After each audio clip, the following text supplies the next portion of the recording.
प्रणाम श्री हरि।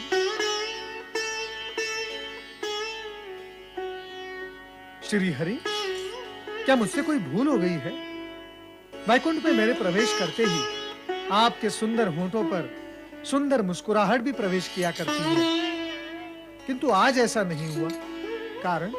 नारद, तुम तो जानते ही हो कि हमने अपनी भूल का प्रायश्चित करके, तब आराधना करके भगवान शिव से वरदान तो प्राप्त कर ही लिया है, परंतु समस्या अब भी हल नहीं हुई। नारायण नारायण, मैं तो केवल इतना जानता हूं श्री हरि कि आपके भंडार में फल अधिक है और समस्याएं कम। तो फिर आप पूरी बात सुना करो नारद। कहें प्रभु, अब भगवान भोलेनाथ के अचानक कैलाश से अंतर्धान होने से माता पार्वती हम सभी से रुष्ट है, श्री गणेश और कार्तिकेय भी रुष्ट हैं। अब उनके रोष को कैसे शांत किया जाए, हम यही विचार कर रहे हैं। स्वामी, प्रभु, आप तुरंत कैलाश पहुंच जाएं, अविलंब, अन्यथा देवी पार्वती का क्रोध रौद्र रूप धारण करेगा और अनर्थ हो जाएगा।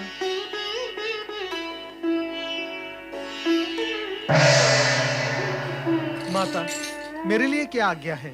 नारद, ऐसे समय में तुम्हें भी अपने प्रभु के साथ ही होना चाहिए।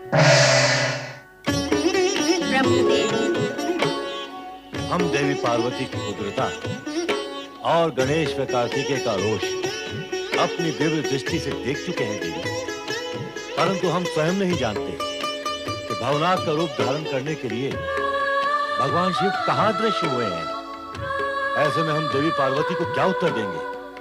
हम तो स्वयं दुविधा में हैं। तो फिर क्या किया जाए? यद्यपि पार्वती हमारी सखी है, किंतु इससे पूर्व हमने कभी ऐसे उग्र रूप में नहीं देखा। पति के प्रति चिंता व आशंका पत्नी को उग्र बना देती है। उस उग्रता को शांत करने के लिए आप तुरंत ही कैलाश पर पहुंचे स्वामी, अन्यथा परिणाम भयानक हो सकता है।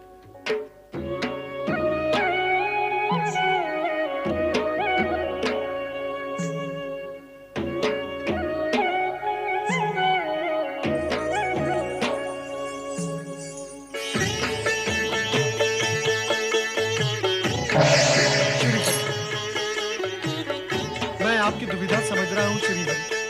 यहाँ का तो समूचा वातावरण ही दुविधापूर्ण, आतंकित और भयावह है।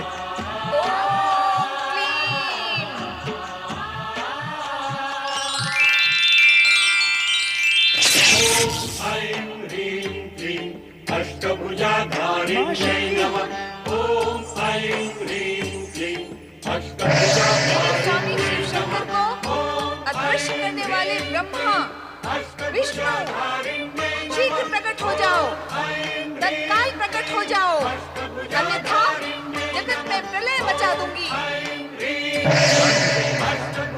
आप शांत हो जाइए। माता, धैर्य धारण करें आप। सिंह वाहिनी शक्ति माता की जय। शांत हो जाइए माता, आप शांत हो जाइए। आप शांत हो जाएं, कारण कि मुझे वरदान देते समय स्वयं भगवान शिव ने कहा था कि वे भवनाथ का रूप धारण करने तक कैलाश से अदृश्य रहेंगे। भावनात्मक रूप धारण करने का निर्णय स्वयं भगवान शिव का है, इसमें हम में से कोई भी दोषी नहीं है। ब्रह्मदेव, स्वामी को भवनाथ बन जाने के लिए वरदान भी तो आप ही ने मांगा था, इसीलिए उनके अदृश्य हो जाने का दोष भी आपका ही है। अब आपको ही पता लगाना होगा कि वे अदृश्य रूप में कहाँ विराज रहे हैं। अब जाएं, तुरंत पता लगाएं। जैसी आपकी आज्ञा माता। आप क्रोधित न हो माता। शांत हो जाए माता, पिताश्री शीघ्र ही प्रकट हो जाएंगे। हाँ माता, आप शांत हो जाएं, हम बालकों पर कृपा करें। जगदम्बे, आप अपने मूल रूप में लौट आए माता।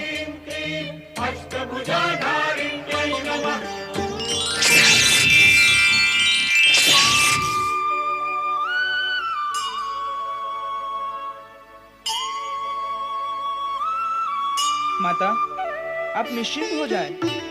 मैं और भ्राता कार्तिकेय अपनी दिव्य शक्ति का प्रयोग कर शीघ्र ही पिता महादेव को ढूंढ निकालेंगे। हाँ माता, हम उन्हें शीघ्र ही कैलाश ले आएंगे। प्रणाम माता।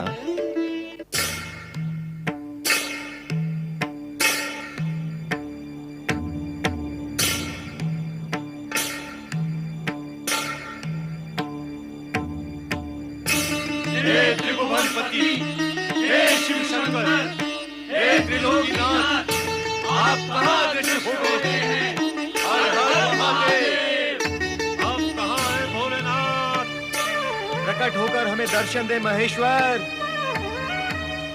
हे भोलेनाथ, हे शिव शंकर, हे त्रिकालदर्शी, भक्त वत्सल देवेश्वर, अपने भक्तों की पुकार सुने प्रभु, अपने भक्तों की पुकार सुने। आप कहाँ छुपे हैं महादेव? हम आपको कहाँ ढूंढे देवादिदेव? आप जहां भी हो, अपने भक्तों को दर्शन दो भोलेनाथ। दर्शन दो भगवान भोलेनाथ, दर्शन दो। पिता देवादिदेव, महादेव, कहाँ हैं आप? जगत के कण कण में व्याप्त हैं आप, फिर भी हम आपको देख नहीं पा रहे।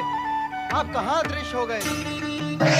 नारायण नारायण, तो आप भी मेरी ही भांति भगवान भोलेनाथ को खोज रहे हैं। ऐसा प्रतीत होता है नारद कि भगवान शिव को ढूंढने वालों की संख्या बढ़ रही है। अब हम उन तक अवश्य ही पहुंच सकेंगे।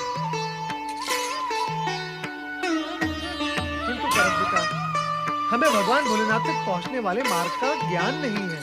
नारद, जो महादेव निर्धन को वैभव दे सकते हैं, असंभव को संभव कर सकते हैं, वो मार्ग के अज्ञानियों को ज्ञान का मार्ग भी अवश्य देंगे। श्री हरि का कहना उचित ही है नारद। जिन भगवान शिव ने प्रश्न और शंकाओं को जन्म दिया है, वे ही समाधान और उत्तर प्रकट करेंगे। उनके लिए कुछ भी असंभव नहीं, सब कुछ संभव है नारद।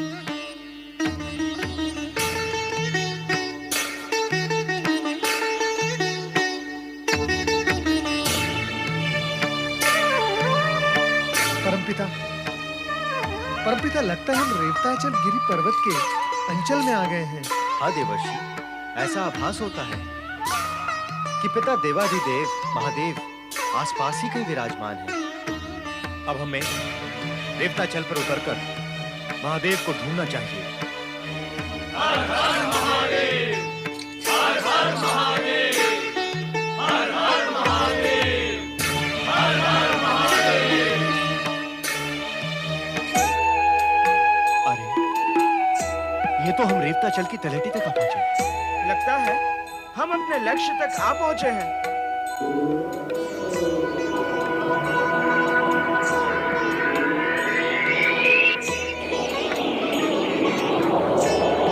भैया कार्तिकेय, आप भी अपनी दिव्य दृष्टि से उधर देखें।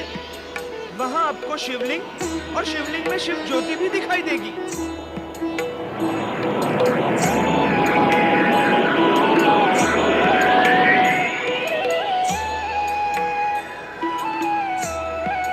सत्य कहते हो भैया गणेश, यही वो पवित्र चमत्कारी स्थान है। हे जगत के भाग्य विधाता, हे सबके भाग्य लिखने वाले, आप यहाँ क्यों छिपे हैं? ये समय की पुस्तक और पुस्तक के प्रत्येक पृष्ठ पर आपके हस्ताक्षर हैं। फिर भी हे प्रभु, आप प्रकट नहीं हो रहे हैं। आप दर्शन देकर हम सबकी व्याकुलता दूर करें। अब हम सबको मिलकर भगवान शिव शंकर को पुकारना होगा। दर्शन दो शिव शंकर, दर्शन दो भोलेनाथ, दर्शन दो।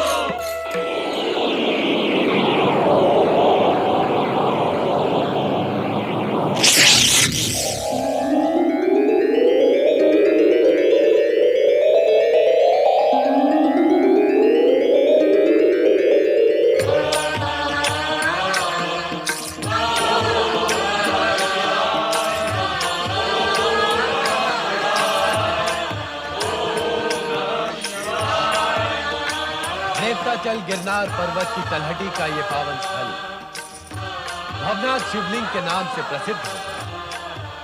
हमें यह रमणीय स्थल अत्यंत प्रिय है। हम आप सभी देवगण से यह अनुरोध करेंगे कि आप सभी अपने अंश रूप में यहाँ निवास करें। भवनाथ शिवलिंग में हमारी शिव ज्योति सदा के लिए विराजमान रहे। आपकी आज्ञा का पालन होगा महादेव।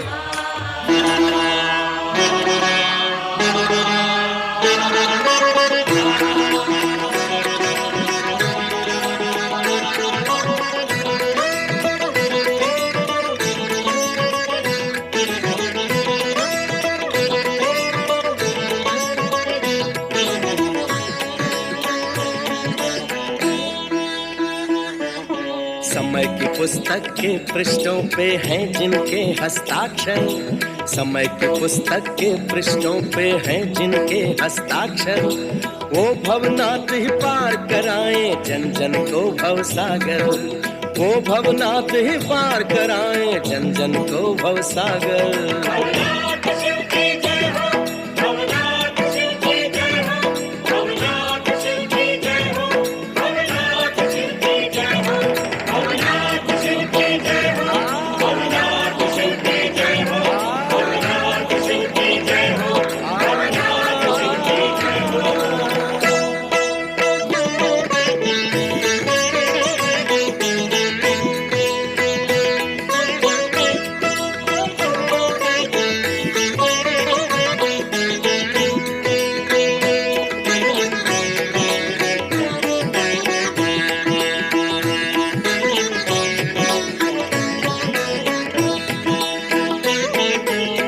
भवनाथ की शरण में आके हुआ ये मन को अनुभव, करे असंभव को ये संभव, निर्धन को दे वैभव। ओ इन भवनाथ की शरण में आके हुआ ये मन को अनुभव, करे असंभव को ये संभव, निर्धन को दे वैभव। अज्ञानी को ज्ञान है देते ये ज्ञानी ज्ञानेश्वर, अज्ञानी को ज्ञान है देते ये ज्ञानी ज्ञानेश्वर।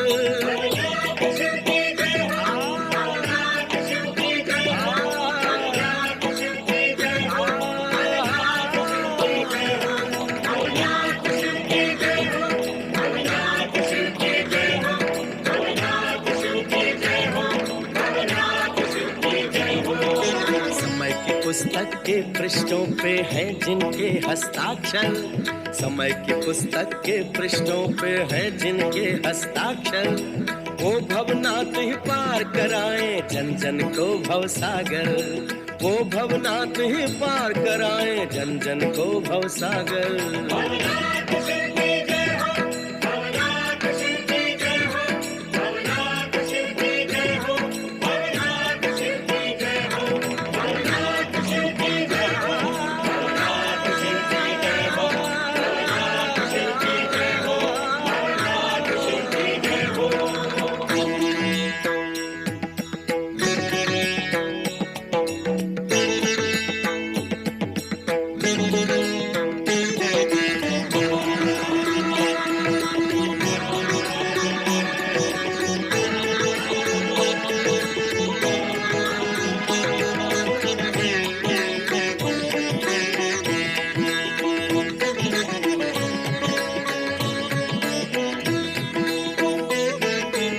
गगन है मस्तक धरा चरण है सृष्टि इनकी काया, वायु इनसे श्वास है लेती धूप है इनकी छाया। गगन है मस्तक धरा चरण है सृष्टि इनकी काया, वायु इनसे श्वास है लेती धूप है इनकी छाया। दिशाएं भुजाएं कटी है पर्वत ऋतुएं हैं वाघंबर, दिशाएं भुजाएं कटी है पर्वत ऋतुएं हैं वाघंबर।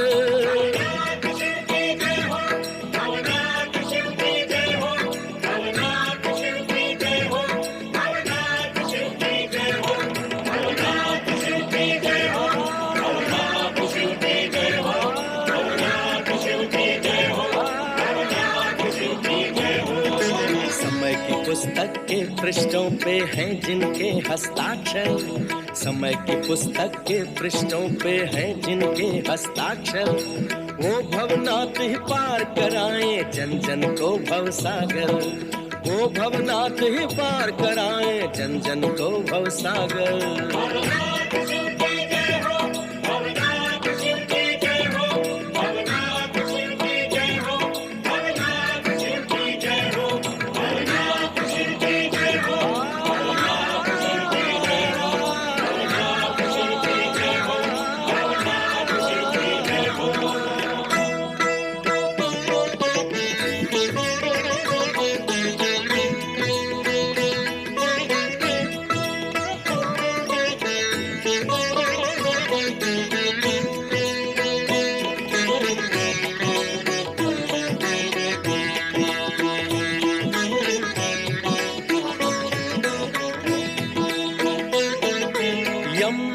संयम है इनसे, जप तप योग है इनसे, यत्र तत्र सर्वत्र यही है मिलन वियोग है इनसे। यम नियम संयम है इनसे, जप तप योग है इनसे, यत्र तत्र सर्वत्र यही है मिलन वियोग है इनसे। शंका है समाधान यही है, प्रश्न यही है उत्तर। शंका है समाधान यही है, प्रश्न यही है उत्तर।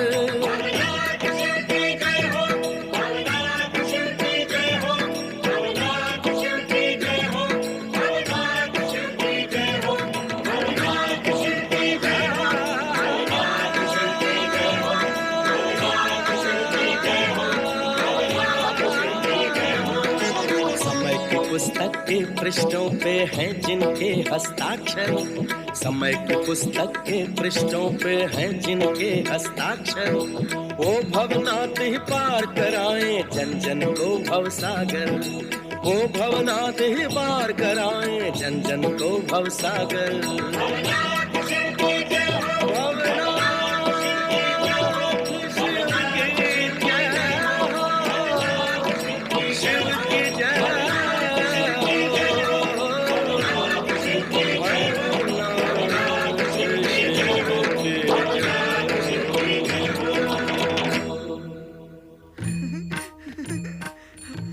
अब आप कैलाश पधारने की कृपा करें पिताश्री। वहाँ माता पार्वती आपके दर्शन के लिए व्यग्र हो रही हैं। अब आप भी कैलाश चलकर देवी पार्वती की व्यग्रता को शांत करें। आपकी इच्छा पूर्ण होगी। परमेश्वर भवनाथ शिव की जय हो। ओम नमः शिवाय, ओम नमः शिवाय, ओम नमः शिवाय, ओम नमः शिवाय, ओम नमः शिवाय, ओम नमः शिवाय, ओम नमः शिवाय, ओम नमः शिवाय, ओम नमः शिवाय, ओम नमः शिवाय, ओम नमः शिवाय, ओम नमः शिवाय। भगवान भोलेनाथ की जय, माता पार्वती की जय, शिव पार्वती की जय। देवी, अब अपना रोष शांत करो। भवनाथ शिवलिंग की उत्पत्ति से भविष्य में असंख्य भक्तजन धर्म भाव और शिव साधना में लगेंगे तथा अपना कल्याण करेंगे। गिरनार पर्वत पृथ्वी तल का अत्यंत पवित्र स्थल माना जाएगा और समस्त पुण्यों का फल भवनाथ के दर्शन तथा स्वर्ण रेखा नदी के स्नान से प्राप्त होगा। देवी, भवनाथ में तुम्हें भी हमारे साथ ज्योति रूप में विराजमान रहना होगा। हाँ देवी पार्वती, आपका भवनाथ में विराजना भक्तों के लिए हर्षपूर्ण होगा। भक्तगण, आप दोनों के दर्शनों से धन्य हो जाएंगे। मैं आप सभी की इच्छा का सम्मान करते हुए भवनाथ में भगवान शिव के साथ सदा सदा के लिए विराजमान रहूंगी। भगवान शिव और माता पार्वती की जय, भगवान शिव और माता पार्वती की जय। तो ऋषिगण एवं भक्तगण, इस सत्य को आप जान लें कि जो भी प्राणी रेवताचल गिरनार क्षेत्र की यात्रा करके भवनाथ महादेव के दर्शन एवं पूजन करता है, उसके समस्त पापों का नाश हो जाता है एवं भवनाथ की कृपा से वो भवबंधन से मुक्त भी हो जाता है।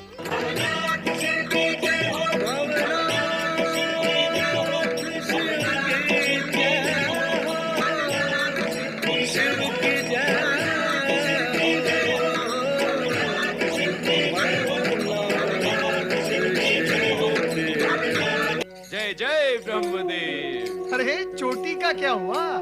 तुम ही बताओ मित्र, अधिक समय तक चोटी पर कौन रह सकता है? नारायण नारायण, जिसका उद्देश्य पवित्र हो वो चोटी पर अवश्य रह सकता है, किंतु मैं तुम्हारे चोटी की बात कर रहा हूँ। पृथ्वीवासियों से मैंने बात सुनी थी कि चलते चलते एड़ियां घिस जाती है, किंतु मैंने ये कभी नहीं सुना और देखा कि आकाश गमन करते करते चोटी भी घिस जाती है। ऐसा तो कुछ नहीं है मित्र। तो फिर कैसा है मित्र? जैसा है वैसा बताओ।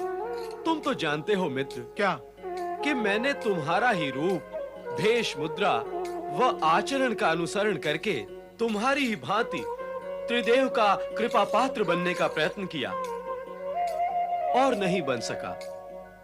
मुझे लगा कि मेरी लंबी चोटी मुझे तुमसे भिन्न करके ब्रह्मदेव से दूर किए हुए है। इसलिए मैंने चोटी का केंद्रीयकरण कर लिया। अति का केंद्रीयकरण तो जगत के हित में होता है मित्र पर्वत। अच्छा किया तुमने। लगता है अब तुम्हें परमपिता ब्रह्मा जी के दर्शन शीघ्र ही हो जाएंगे। मित्र नारद, तुम तो इस सत्य को भली भांति जानते हो कि मैं परमपिता ब्रह्मा जी के दर्शन को न जाने कब से उत्कंठित, उत्सुक और व्याकुल हूं। देवगुरु बृहस्पति ने भविष्यवाणी की थी कि आज तुमसे भेंट अवश्य होगी और तुम मुझे ब्रह्मलोक ले जाओगे। किंतु तुम परमपिता ब्रह्मा जी के दर्शन के लिए इतने व्याकुल क्यों हो? इसलिए कि मुझे वहां का कार्य सौंपा गया है। कार्य? कैसा कार्य? देवराज इंद्र ने देवगुरु बृहस्पति से पूछा कि बहुत समय से किसी असुर ने स्वर्ग पर आक्रमण नहीं किया है, क्या यह स्थिति ऐसी ही बनी रहेगी?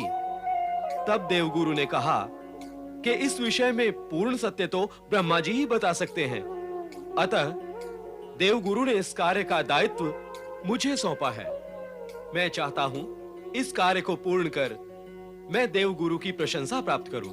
अवश्य करो, किंतु इतना पुनः स्मरण कर लो कि परमपिता ब्रह्मा जी ने तुम्हें ब्रह्मलोक में प्रवेश ना करने का आदेश दिया था। परंतु पहले, आज तो स्थिति भिन्न है। नारायण नारायण। स्थिति के विषय में मैं विशेष नहीं जानता, किंतु गुरु बृहस्पति के आदेश और इच्छा को सर्वोपरि मानकर मैं ये अपना परम कर्तव्य समझता हूं कि मैं तुम्हें ब्रह्मलोक तक पहुंचाने का प्रयास करूं। आओ मेरे साथ। नारायण नारायण। मित्र पर्वत, अब तुम मेरे साथ ब्रह्मलोक में प्रवेश करने का प्रयास करो। यदि परमपिता ब्रह्मा जी की इच्छा और आदेश नहीं हुआ तो तुम यहीं ठहर जाओ।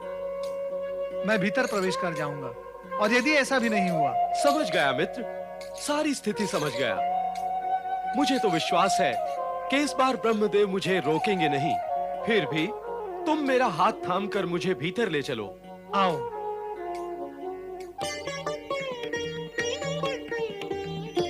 परमपिता ब्रह्मा जी की जय हो।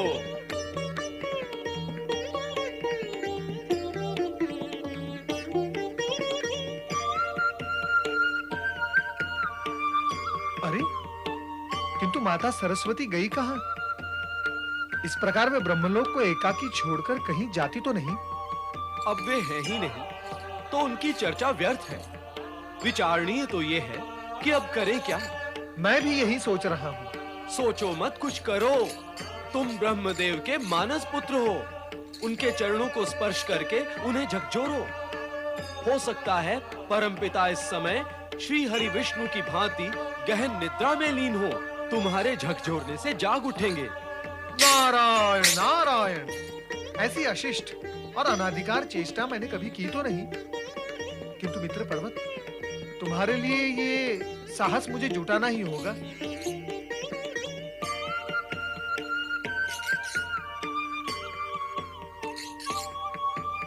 परमपिता, परमपिता,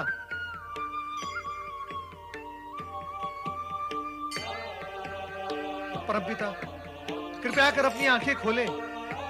हमारे सम्मुख देखें परमपिता। परमपिता, कृपया आप आंखें खोलें। परमपिता तो मूर्तिवत अचल हो गए हैं। और ऐसे में माता सरस्वती कहां गई? देवी पार्वती, कहां हैं आप? कहां हैं आप देवी पार्वती? प्रणाम स्वीकार करें शिव शंकर।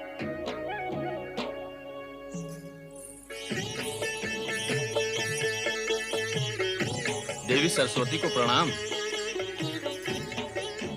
नंदी महाराज, देवी पार्वती कहाँ है? माता पार्वती तो भगवान भोलेनाथ से आज्ञा लेकर शक्ति ध्यान के लिए एकांत स्थान पर गई हुई हैं।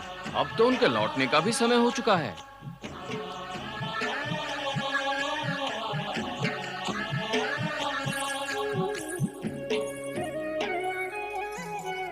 महादेव, ब्रह्म ब्रह्मदेव अचानक अचल हो गए हैं। बार-बार पुकारने और झकझोरने पर भी नहीं जागते। उनके इस तरह जड़बंद होने से सृष्टि निर्माण की सारी गतिविधियां थम गई हैं। मैं बहुत चिंतित हूँ, इसीलिए आपकी शरण में आई हूँ।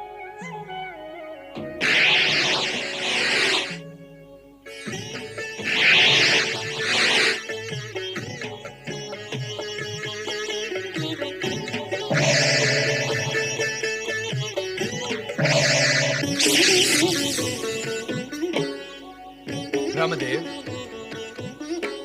ब्रह्मदेव, आंखें खोले ब्रह्मदेव, जागृत हो जाए ब्रह्मदेव, ब्रह्मदेव।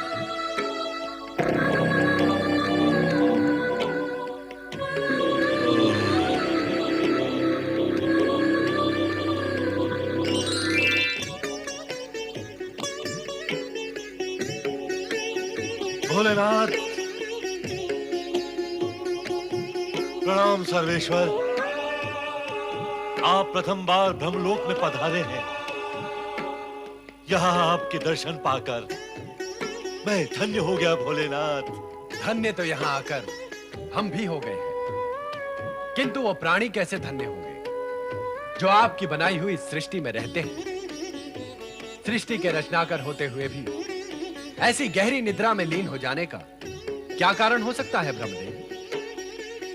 देवी सरस्वती आपका ये मूर्तिवत रूप देखकर व्यग्र हो उठी थी। ओम नमः शिवाय। ओम नमः शिवाय का जाप करते करते मैं इतनी गहरी निद्रा में कैसे तल्लीन हो गया, ये मैं स्वयं भी नहीं जानता प्रभु। आपका इस प्रकार निद्रा में चले जाना कोई साधारण घटना नहीं है। इसके मूल में अवश्य ही भविष्य का कोई संकेत छिपा हुआ है। वो संकेत शीघ्र ही उजागर होगा, अतः आप सावधान रहें।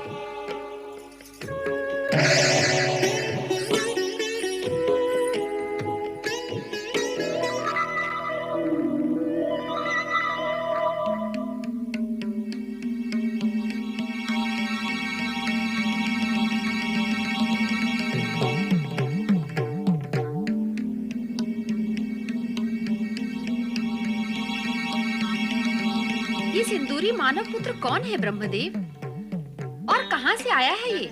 देवी, मैं परमपिता ब्रह्मा जी के जुमाई से उत्पन्न सिंदूरी हूँ। मैं इनके पुत्र का समान हूँ। इन्हें देखते ही मेरे मन में अनेक प्रकार की महत्वाकांक्षाएं जागृत होने लगती हैं। कैसी महत्वाकांक्षाएं सिंदूरी मानव?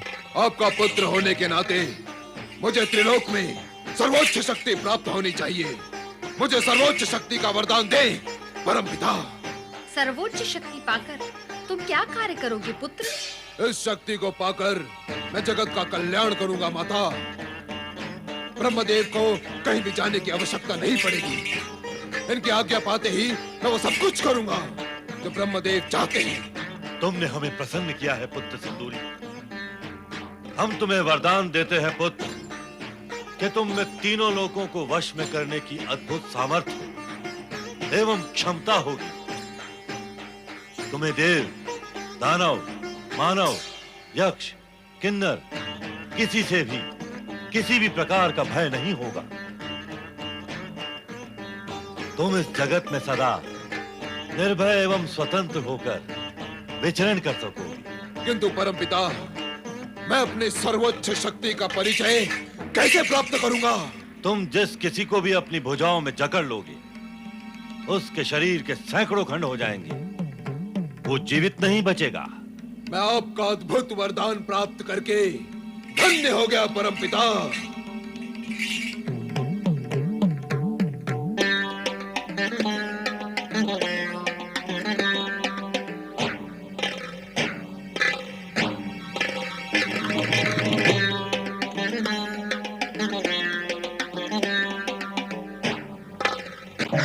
विचित्र ढंग से उत्पन्न इस विचित्र प्राणी को मनवांछित वरदान देकर आपने ठीक नहीं किया ब्रह्मदेव। जिस प्रकार भस्मासुर ने शिव शंकर से वरदान पाकर घोर संकट खड़ा कर दिया था, वैसा ही संकट ये भी खड़ा कर सकता है।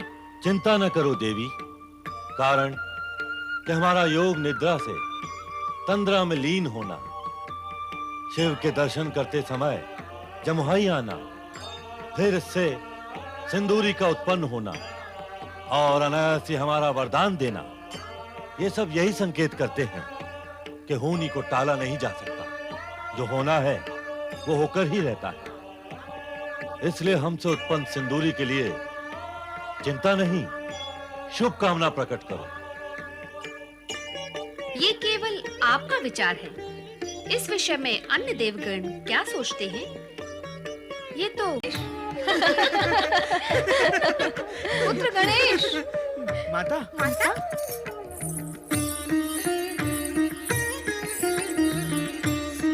प्रणाम माता। माता, आपने अचानक यहाँ प्रकट होकर हमारा मन आनंद से भर दिया है। लोकोपकार में व्यस्त रहने के कारण हम आपके दर्शनार्थ कैलाश आ भी नहीं सकते। हमारी ये विवशता आपको अप्रिय भी नहीं लगती और आप स्वयं यहाँ हमें दर्शन देने चली आती हैं। माता पिता की कृपा तो अपरंपार ही है। माताश्री, आप इस समय कहाँ से आ रही हैं? मैं शक्ति ध्यान के प्रयोग के लिए एकांत स्थान पर गई थी। कैलाश लौटते समय तुम सभी का ध्यान आया तो यहाँ चली आई।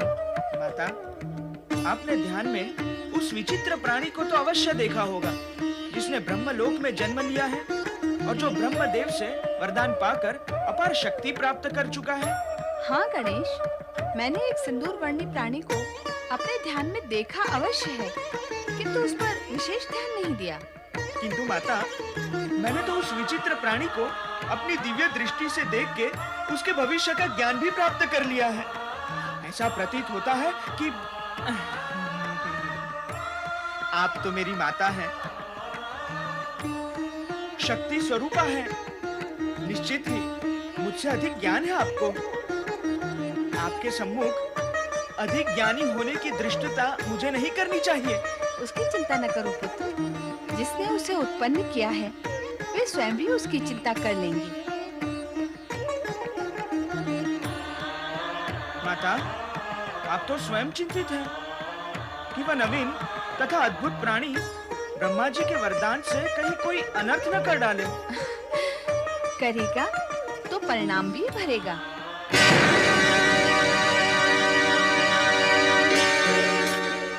मित्र नारद, ब्रह्मलोक जाकर भी मेरी इच्छा पूर्ण नहीं हुई। मैं परम पिता का आशीर्वाद प्राप्त नहीं कर सका। अरे, आशीर्वाद न मिला तो क्या, तुम ब्रह्मलोक में प्रवेश करने के अधिकारी हो गए हो और भगवान भोलेनाथ ने परमपिता ब्रह्मा जी को जागृत भी कर दिया है। ऐसे में तुम परमपिता ब्रह्मा जी के पास जाकर कभी भी आशीर्वाद प्राप्त कर लेना। अरे, ये विचित्र प्राणी कौन है? मैं ब्रह्मा जी का पुत्र सिंदूरी हूँ। उन्होंने मुझे सर्वोच्च शक्ति का वरदान दिया है। मैं महाबाहुबली हूँ। हमने तो तुम्हें कभी ब्रह्मलोक में देखा ही नहीं। ब्रह्मलोक और ब्रह्मदेव को नहीं देखा होगा तो मुझे कहां से देखोगे? अर्थात तुम्हारी उत्पत्ति परम पिता ब्रह्मा जी के जागने के पश्चात हुई है। अर्थ को समझने का प्रयत्न करने वाला बुद्धिमान होता है और मुझे तुम बुद्धिमान लगते हो, कारण कि तुमने सत्य कहा। मैं सिंदूरी हूँ, सिंदूरी। ये देवर्षि नारद हैं, ब्रह्मा जी के मानस पुत्र। ब्रह्मा जी के मानस पुत्र अर्थात मेरे भाई। भाई हो तो भला करो मेरा। और ये बताओ कि ब्रह्मा जी द्वारा दिए गए वरदान की सत्यता की परख मैं कैसे करूं? इसका प्रमाण कैसे प्राप्त करूं? बताओ। ऐसा विचार भी मन में न लाना सिंदूरी। परमपिता ब्रह्मा जी कभी किसी को असत्य वरदान नहीं देते। फिर उनके वरदान को परखने अथवा उसकी सत्यता का प्रमाण प्राप्त करने की आवश्यकता ही क्या है? उनसे वरदान प्राप्त करके दानवों ने स्वर्ग पर अधिकार प्राप्त किया, पृथ्वी और पाताल को वश में किया। तुम उनके वरदान पर शंका करोगे तो वरदान व्यर्थ हो जाएगा। ना ना ना ना ना ना, मैं उनके वरदान पर शंका नहीं करता। मैं तो केवल परीक्षण करना चाहता हूँ, अपनी शक्ति का परीक्षण। और शक्ति का परीक्षण तो सभी करते हैं, तो फिर मैं क्यों न करूं? कैसे करोगे वरदान में प्राप्त शक्ति की परीक्षा? ब्रह्मा जी ने कहा था कि मैं जिसे भी अपनी भुजाओं में दबा लूं, वो चूर चूर हो जाएगा। इसीलिए मुझे ऐसे प्राणी की खोज है जिसे मैं अपनी भुजाओं में ले लूं। नारायण नारायण, परंतु परमपिता ब्रह्मा जी ने तुम्हें ये तो नहीं कहा था कि अपनी भुजाओं में नारद को ही पकड़ के चूरा कर डालना? अरे भाई पीछे हटो, पीछे हटो, और तुम अदृश्य हो जाओ। ये सिंदूरी की असुरी वृत्ति जागृत होने लगी है। भागो।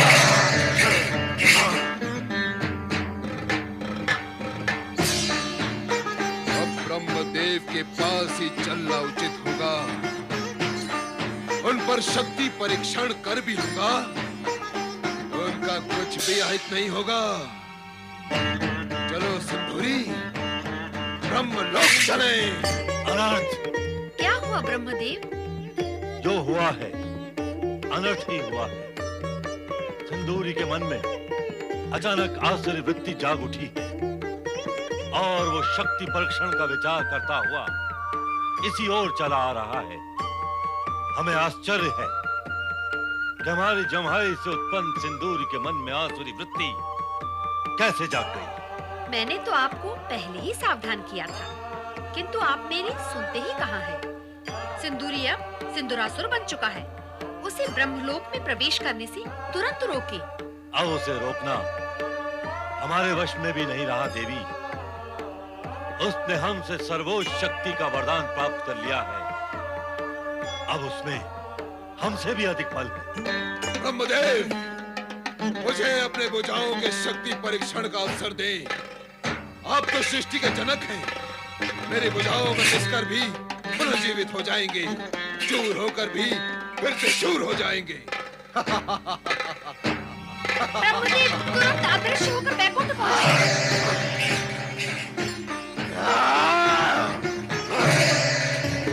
नारायण नारायण। अपने मित्र पर्वत को कहाँ छोड़ा है नारद? श्री हरि, देवगुरु बृहस्पति ने उनका स्मरण किया तो वे स्वर्गलोक चले गए, और मैं इस समय यहाँ सिंदूरी के विषय में जानने आया हूँ। सिंदूरी? कौन है ये सिंदूरी? सिंदूरी तो अब सिंदूरासुर बन चुका है नारद, और वो इस समय ब्रह्मदेव का पीछा करता हुआ इसी ओर आ रहा है। फिर आप? श्री हरि, मेरे दुष्ट पुत्र सिंदूरासुर से मेरी रक्षा करें। मैंने पुत्र मोह में आकर उसे वरदान तो अवश्य दे दिया, किंतु अब वो मुझे ही मार दे। हम जानते हैं ब्रह्मदेव, परंतु अब वो दुष्ट असुर आपको हानि नहीं पहुंचाएगा। उत्तम तो यही होगा कि हम सब यहाँ से अदृश्य होकर भगवान भोलेनाथ की शरण में कैलाश पर चले। सिंदूरासुर की शक्ति वहां चल नहीं पाएगी। परमपिता कहाँ है आप? अब प्रकट हो। मैं आपको विश्वास दिलाता हूँ कि मैं आप पर बल प्रयोग नहीं करूंगा। परमपिता, परमपिता, परमपिता, परमपिता। रक्षा करें, रक्षा करें। हर हर महादेव, हर हर महादेव, रक्षा करें। हर हर महादेव। रक्षा करें भोलेनाथ।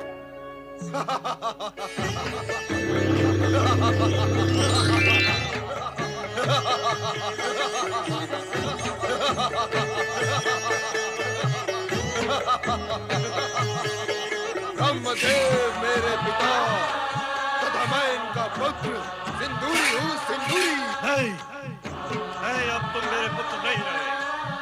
सिंदूरी से सिंदूरासुर बन चुके हो। मेरे पुत्र में आसुरी वृत्ति और आसुरी भयावहता उत्पन्न हो ही नहीं सकती। तुम में हो चुकी है। इसके लिए आप सिंदूरासुर को क्यों दोष दे रहे हैं परमपिता?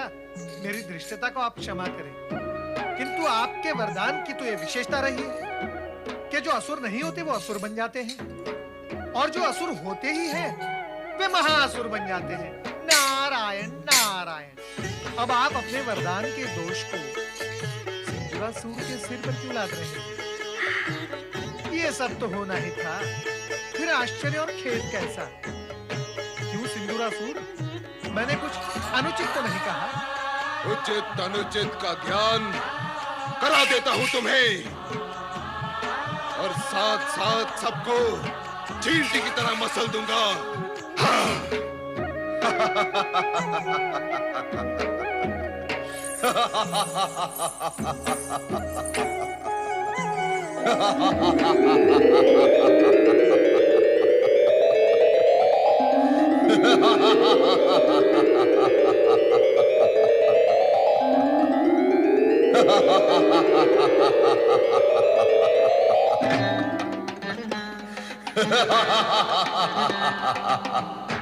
मैं सिंदूरासुर हूँ। मैं वरदान में सर्वोच्च शक्ति प्राप्त कर चुका हूँ। अब मैं तुम सबको अपनी विशाल भुजाओं में दबाकर पीस डालूंगा।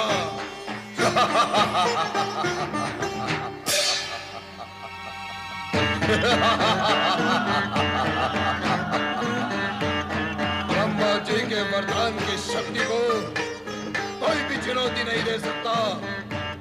मैं आज अपनी बलशाली भुजाओं से तुम सभी को चूर चूर कर दूंगा। नारायण नारायण, हम सबको चूर चूर करने से पहले दूर दूर का ये सत्य तनिक पास पास से देख लो सिंदूरासुर। क्या कहा तुमने? मैंने कहा तुम तो जगत के सर्वाधिक भाग्यशाली असुर हो, जो तुम त्रिदेवों को एक साथ अपने हृदय से लगा रहे हो। तुम्हारा कल्याण तो नारायण नारायण अवश्य ही होगा। हे मूर्ख, हमने अपने जिस तीसरे नेत्र से कामदेव को भस्म किया था, हम उसी से तुझे भी भस्म कर देंगे। हटा ले अपनी भुजाओं को। आप ऐसा नहीं कर सकते महादेव, क्योंकि मैं अपनी भुजाओं को इसी प्रकार आप सबके चारों ओर बांध कर रखूंगा। यदि आप मुझे भस्म करेंगे तो मेरे साथ साथ आप सभी भस्म हो जाएंगे महादेव।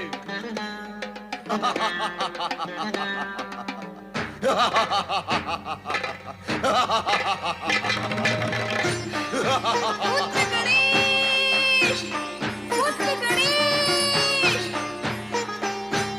तुरंत कैलाश पर प्रकट हो। पुत्र गणेश।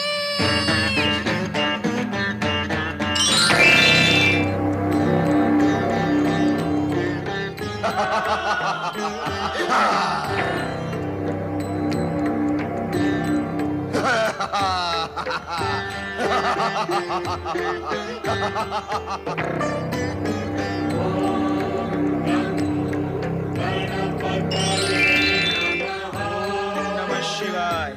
पुत्र गणेश, हमें इस दुष्ट के भुजा पाश से मुक्त करो। माता, मैंने तो आपसे कहा था कि ब्रह्मा जी की जम्भाई से उत्पन्न ये दुष्ट कोई न कोई उत्पात अवश्य करेगा, परंतु आपने मेरी बात पर ध्यान नहीं दिया।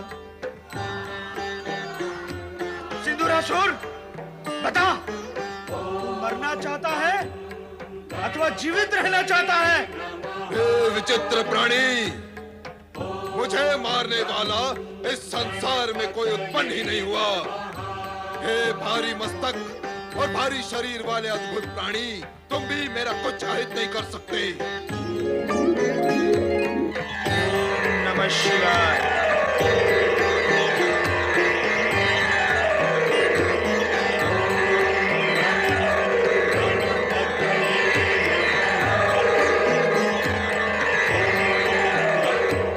सिंदूरासुर, मैं तुझे अंतिम चेतावनी देता हूँ। इन सब पूज्य देवगण को आदर पूर्वक छोड़कर इनसे क्षमा मांग ले, अन्यथा मैं तेरी ऐसी दुर्दशा करूंगा जिसकी कल्पना तो तुझे वरदान देने वाले ब्रह्मा जी भी नहीं कर सकते। तुम ब्रह्मा के वरदानी को मार नहीं सकते विचित्र प्राणी, क्योंकि ब्रह्मा ने मेरे मृत्यु के विषय में कुछ कहा ही नहीं।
ब्रह्मदेवाय नमः।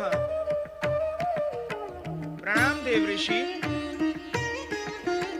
ब्रह्मदेव, आप सृष्टि के रचनाकार हैं। जाने अनजाने में आप किसी भी विचित्र प्राणी की रचना कर डालते हैं, किंतु इससे पीड़ित होते हैं अन्य गण, देवगण अथवा मानव। कृपा कर बिना विचार किए आप किसी को भी वरदान देने की भूल ना करें। समय पर माता पार्वती ने मुझे पुकार न लिया होता तो न जाने वो दुष्ट क्या अनर्थ कर डालता। भगवान शिव तो ब्रह्मा जी के वरदान का मान रखने के लिए चाहते हुए भी कुछ नहीं कर सकते थे। गणेश उस दुष्ट के भुजाओं से बाहर था, इसीलिए उसे पराजित कर सका। श्री गणेश, हम सब तुम्हारे आभारी हैं। शक्ति स्वरूपा माता पार्वती के पुत्र, तुमसे बड़ा शक्तिशाली इस जगत में कोई नहीं है। श्री गणेश की जय। प्रथम पूज्य शिवसूत महागणपति की जय। गौरी पुत्र श्री गणेश की जय। विघ्नहर्ता गजानन गणेश की जय। शिव नंदन श्री गणेश की जय। ओम नमः शिवाय। ओम नमः शिवाय। ओम नमः शिवाय। ओम नमः शिवाय।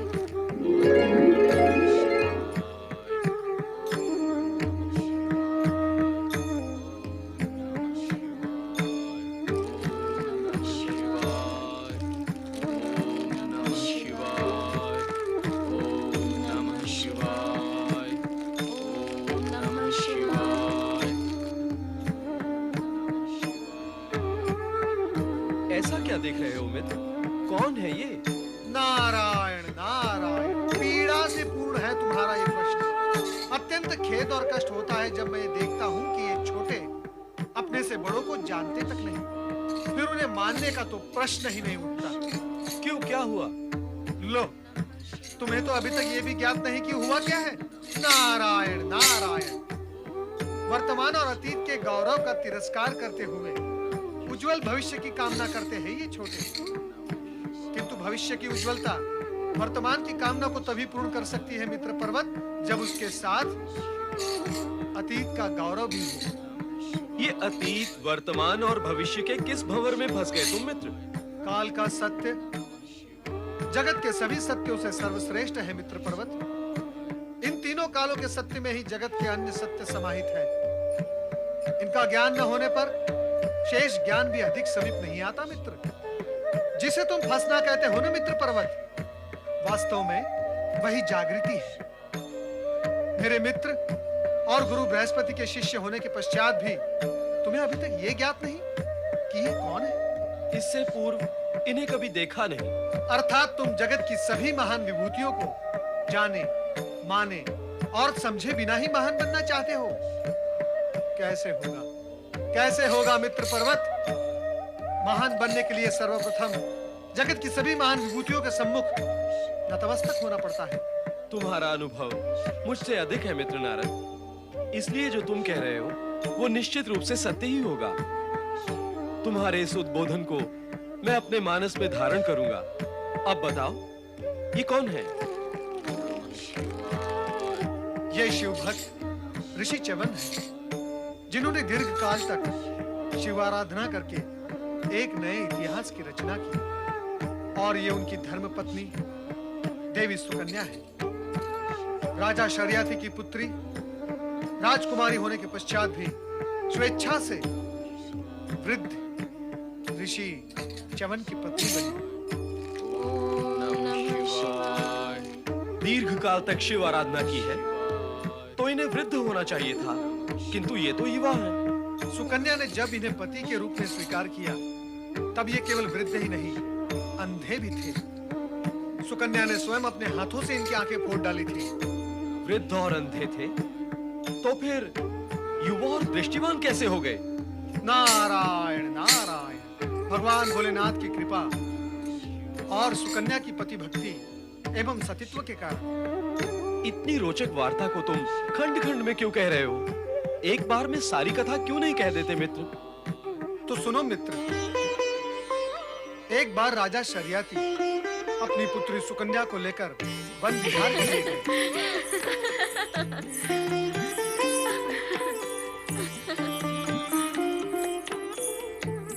राजकुमारी सुकन्या, वो देखिए क्या है। वहाँ वन में पुत्री सुकन्या ने एक मिट्टी के ढेर में 2 मणियों जैसी चमकती हुई वस्तुएं देखी। दो मणि? आओ देखते हैं। चलिए। तो जिज्ञासावश पुत्री सुकन्या ने अपने हाथों में पकड़े हुए बाणों से उन दोनों चमकती हुई वस्तुओं को भेद डाला।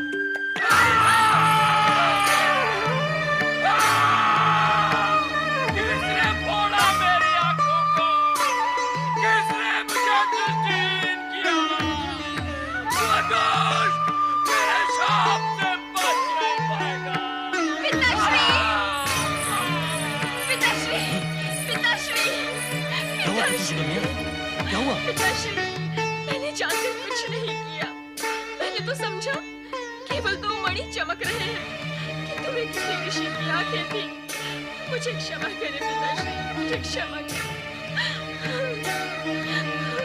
पुत्री, तुम्हारा ये घोर अपराध ऋषि च्यवन ही क्षमा कर सकते हैं। चलो, उनकी शरण में चलते हैं। चलो। राजा शरियाती, अपराध चाहे जानकर हुआ हो अथवा अनजाने में, मैं तो अकारण ही पीड़ित हुआ ना। क्षमा मांगने से क्या मेरे नेत्रों की ज्योति लौट आएगी? क्या मेरी पीड़ा शांत हो जाएगी? अब तो इस जगत में मुझे ज्योतिहीन बनकर ही जीना होगा ना। नहीं ऋषिवर, अब आपको ज्योतिहीन नहीं रहना पड़ेगा। अनजाने में किए गए अपने इस अपराध का भी मैं प्रायश्चित करूंगी, आपके नेत्रों की ज्योति बनकर। हाँ ऋषिवर, मैं आपके चरणों की दासी बनकर जीवन भर आपकी सेवा करूंगी। पिताश्री, मैं महर्षि च्यवन की धर्मपत्नी बनकर अपने अपराध का प्रायश्चित करना चाहती हूँ। मुझे आज्ञा दें। किंतु पुत्री, मेरा निश्चय अटल है।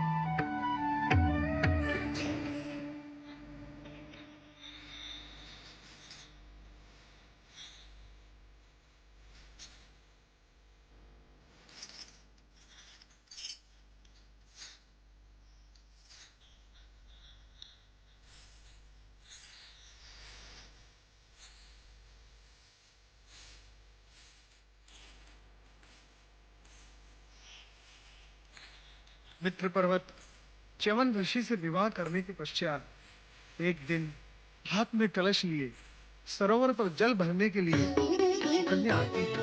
वहां उसकी भेंट अकस्मात 2 नवयुवकों से होती है। हम तुम्हारी ही प्रतीक्षा कर रहे थे सुकन्या।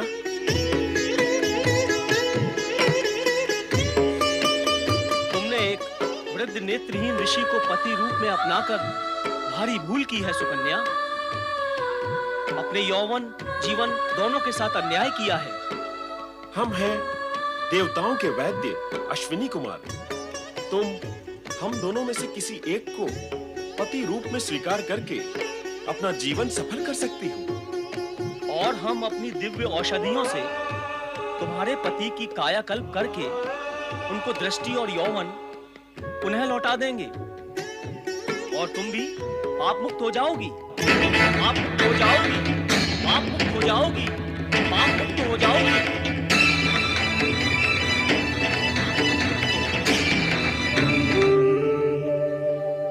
पूज्य अश्विनी कुमारों, आप दोनों तो मेरे पूज्य हैं।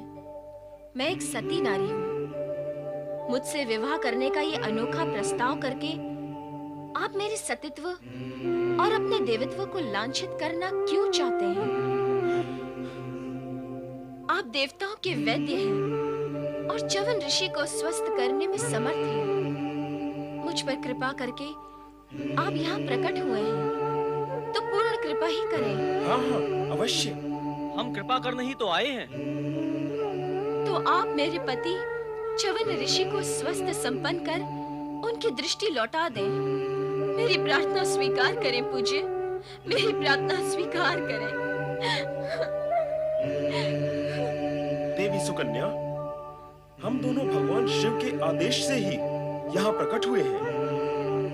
हम दोनों तुम्हारे सतीत्व और दृढ़ता की ही परीक्षा ले रहे थे।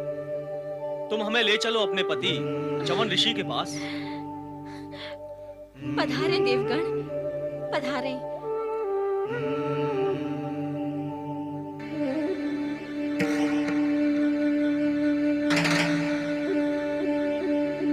महर्षि, आप धीरे से उठे।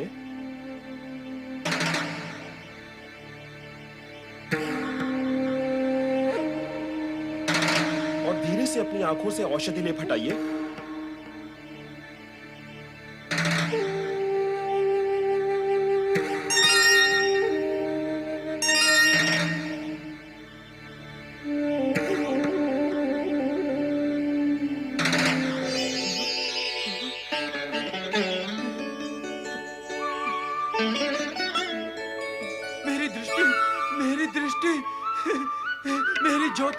मेरी ज्योति लौट आई। आप सुन रही है ना देवी सुकन्या, मेरी ज्योति लौट आई। आप धन्य हैं सुकुमारो, आप धन्य हैं अश्विनी कुमारो। आपने मुझ पर महान उपकार किया है, महान उपकार। हमने तो भगवान शिव की आज्ञा का पालन किया है ऋषिवर। अब आप इस प्रास का सेवन कीजिए ऋषिवर। इसके सेवन से आपका यौवन पुनः लौट आएगा।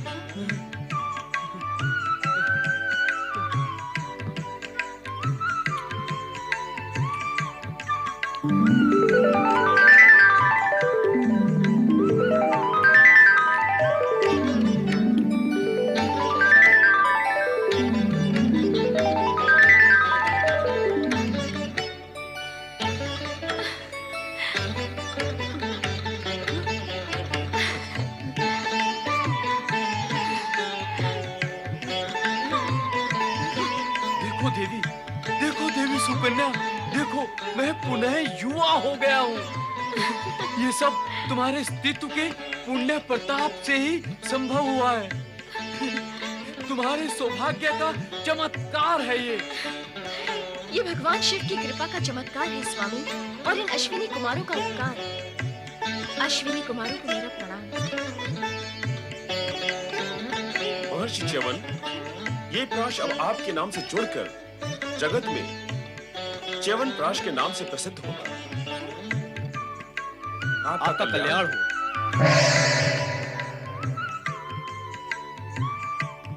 स्वामी,